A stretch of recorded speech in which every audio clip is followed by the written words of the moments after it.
buenas tardes. Mi nombre es Oman Eser Hernández Jacinto, tengo 28 años y este es un video para la Universidad Abierta y a Distancia de México dentro de la asignatura de Bioquímica y Farmacología Prehospitalaria. Esta es la asignación a cargo del docente. Bien, vamos a revisar los medicamentos que tengo aquí yo en mi unidad médica. Yo no dispongo de ambulancia, por lo que todos los medicamentos se encuentran aquí en el servicio médico. Entonces, entre ellos hay analgésicos, antipiréticos, antigripales, antihistamínicos, de gastrointestinal, antiglucemiantes, antihipertensivos, antiespasmódicos, antibióticos, soluciones, gotas, inhaladores, insulina, oxígeno, cremas y material de curación diverso. Se los muestro. Allí tenemos prácticamente todo. De esta otra parte tenemos un poco más. Y aquí tenemos un poco más todavía. Por último, también como forma de almacén. Respecto a las caducidades, bueno, cada 2 meses nos surte medicamento el mismo proveedor y se aprovecha para depurar el existente, si está caduco o no, tanto tabletas como ámpulas.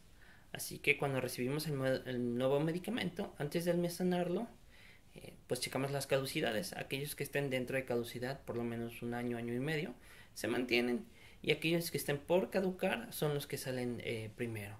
Aquellos que estén caducados pues se desechan. Tenemos el contenedor donde se desechan estos medicamentos, está aquí abajo. ¿Se alcanza a ver? Bien, vamos a revisar unos cuantos. La verdad es que mantenemos muy controlado la caducidad de los medicamentos. Por ejemplo, tenemos que este es Metamizol, julio del año que viene. Tenemos Diclofenaco, marzo del 2020. Tenemos Gentamicina, un antibiótico, noviembre del 2019. También vemos que hay aquí Dexametasona, mayo del 2021. Y así podemos seguir con prácticamente todos los medicamentos que tenemos aquí. Difenidol, enero del 19. Estos ya están aquí en esta parte porque están a punto de caducar. Alacramin, fagoterápico. Este es julio del 19. Bien. Esto en cuanto a caducidad. En cuanto a fármacos de ámbito prehospitalario, son pocos realmente los que tenemos aquí. Podría mencionar el ketorolaco, que es un buen analgésico, usualmente utilizado en traumatismos y cualquier tipo de dolores. Diclofenaco es un analgésico y un desinflamatorio. Lo utilizamos en esguinces, contracturas musculares. La dexametasona también la aplicamos, es un esteroide, nos ayuda en estados alérgicos severos. El metamizol como analgésico y antipirético en traumatismos y como espasmolítico también para tratar la fiebre, y el oxígeno cuando hay hipoxia. Bien, estos medicamentos tienen contraindicaciones y efectos adversos. Voy a mencionar solo algunos porque son bastantes. En cuanto al ketorolaco, las contraindicaciones es hipersensibilidad a los AINES. También algunas personas que padezcan broncoespasmo, asma, insuficiencia renal, insuficiencia cardíaca. En el embarazo no se administra ni en la lactancia. Y las reacciones adversas va desde irritación gastrointestinal, sangrado, úlceras, hasta cefalea, vértigos, sudoración y retención hídrica, con el consecuente edema. En cuanto a diclofenaco, igual tenemos contraindicaciones: hipersensibilidad a los componentes de la fórmula o algún otro AINE. También tenemos insuficiencia renal grave, insuficiencia hepática, desórdenes de la coagulación. En cuanto a los efectos adversos, tenemos mareos, cefaleas, vértigos, isquemia, irritación en el lugar de la aplicación, y también puede ocasionar debilidad muscular, parálisis, etc. Bien, ese es en cuanto al diclofenaco. En cuanto a la dexametasona, bien, la contraindicación es hipersensibilidad. También en caso de infecciones sistémicas, funciona como algún inmunosupresor. Entonces, cuando hay infecciones de cualquier tipo que sea, se contraindica a menos que vaya con un antibiótico. También está contraindicado durante el tercer trimestre de embarazo y durante la lactancia. Los efectos adversos son retención de líquidos, hipertensión, úlcera péptica, distensión abdominal, vértigo, dolor de cabeza y alteraciones psíquicas. También es un medicamento de consideración. El metamizol, contraindicación, pues hipersensibilidad, como la mayoría de estos, o alguna reacción a las pirazolonas. También cuando tengan función de la médula ósea deteriorada, trastornos del sistema hematopoyético, broncoespasmo o reacciones anafilácticas. No se utiliza ni en el embarazo ni en la lactancia. Y las reacciones adversas pues son desde leves hasta muy graves. Puede haber anafilaxia, desde síntomas cutáneos, disneas, síntomas gastrointestinales, hasta angioedema, broncoespasmo y arritmias. Hipotensión y shock circulatorio. Es un medicamento de mucho riesgo que hay que tratar con mucho cuidado. El oxígeno. El oxígeno también es un medicamento y tiene contraindicaciones. No usarlo en terapia hiperbárica, en pacientes que han tenido un neumotórax y que no está tratado. Y de las complicaciones o de las reacciones que nos pueden dar son variotraumatismos, crisis convulsivas, lesiones pulmonares, etc. Entonces también tiene riesgo el simple oxígeno. A los medicamentos de control especial tenemos antibióticos, metamizol, dexametasona, alacramín, insulina y glucosa. Todos los antibióticos deben ser prescritos. Entonces nosotros no podemos darlos de forma libre, necesitamos autorización médica. El metamizol, por su potencial efecto hipotensor y anafiláctico, también bajo prescripción médica.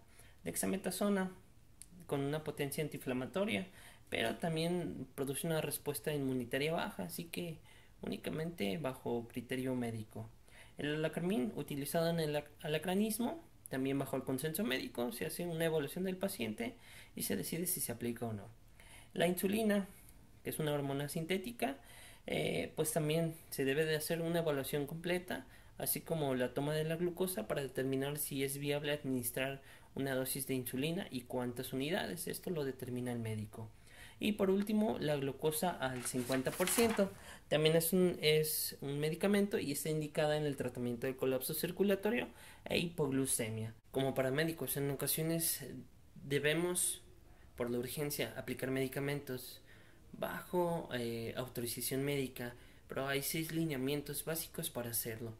El primero de ellos, no hay de otra, autorización médica. Pedir ya sea de forma escrita, mediante una receta, vía telefónica. Incluso algunos protocolos dan la autorización mediante algunas circunstancias de tomar decisiones de aplicar medicamentos. Esa es infalible. Número 1. La 2 es verificar los fármacos y la prescripción. Que sea el paciente correcto, el paciente al que necesita ese fármaco, y que el medicamento sea el que aparece en la caja o que el nombre esté correcto. La tercera es verificar la presentación, dosis y vía de administración del fármaco.